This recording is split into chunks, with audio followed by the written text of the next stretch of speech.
kekuasaan tertinggi berada di tangan rakyat.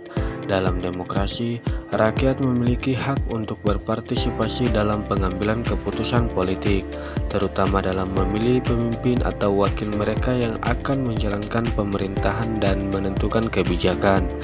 Prinsip utama dari demokrasi adalah kedaulatan rakyat, di mana setiap warga negara memiliki hak yang sama dalam proses politik, termasuk hak suara dan kebebasan berbicara. Berikut adalah penjelasan singkat tentang beberapa bentuk demokrasi yang umum diterapkan di berbagai negara. Yang pertama adalah demokrasi perwakilan.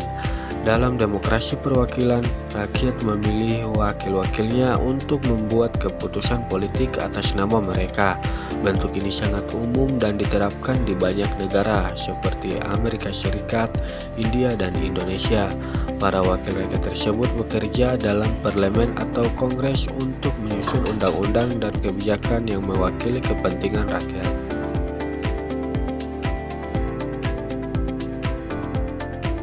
Yang kedua adalah demokrasi langsung.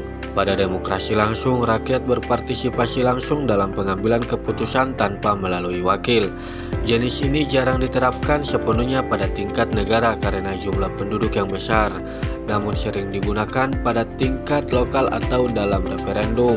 Contoh, demokrasi langsung yang sering dilaksanakan adalah di Swiss, di mana rakyat dapat secara langsung memberikan suara dalam referendum untuk memutuskan berbagai isu nasional. Yang ketiga adalah demokrasi liberal. Demokrasi liberal adalah jenis demokrasi yang menjunjung tinggi hak-hak individu dan kebebasan sipil, seperti kebebasan berbicara, kebebasan pers, dan hak memilih.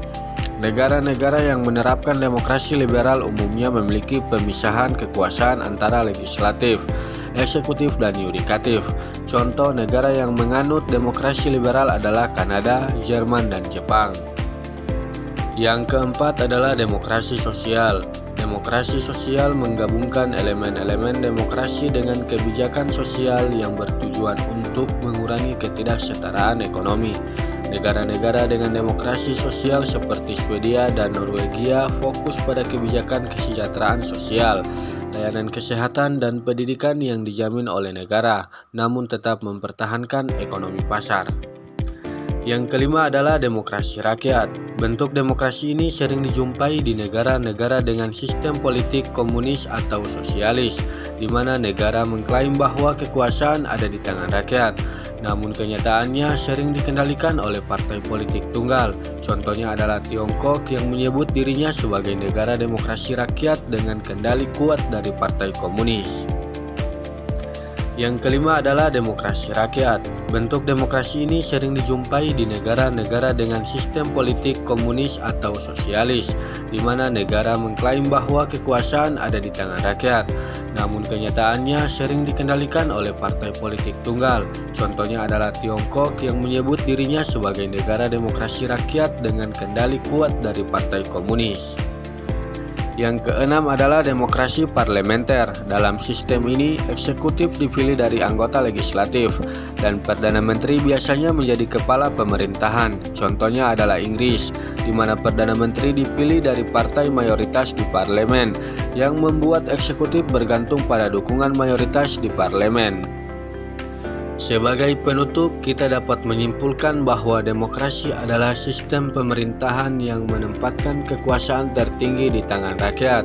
Demokrasi menjunjung tinggi nilai-nilai seperti kebebasan, persamaan, dan kedaulatan rakyat, yang diharapkan mampu menciptakan pemerintahan yang transparan, adil, dan bertanggung jawab. Bentuk-bentuk demokrasi yang beragam di berbagai negara menunjukkan bagaimana prinsip demokrasi dapat disesuaikan dengan kondisi sosial, budaya, dan kebutuhan masyarakat masing-masing. Pentingnya demokrasi tidak hanya terletak pada mekanisme pemilihan pemimpin, tetapi juga pada upaya menjaga hak asasi manusia, kebebasan berpendapat, serta keadilan di hadapan hukum. Melalui demokrasi, diharapkan setiap individu memiliki suara dan kesempatan yang sama untuk berpartisipasi dalam pembangunan negara. Dengan memahami demokrasi secara mendalam, kita dapat lebih menghargai peran dan tanggung jawab kita sebagai warga negara untuk berpartisipasi dalam proses politik serta menjaga agar nilai-nilai demokrasi tetap tegak dan lestari. Mari kita jaga dan memanfaatkan demokrasi ini demi kebaikan bersama dan kemajuan bangsa.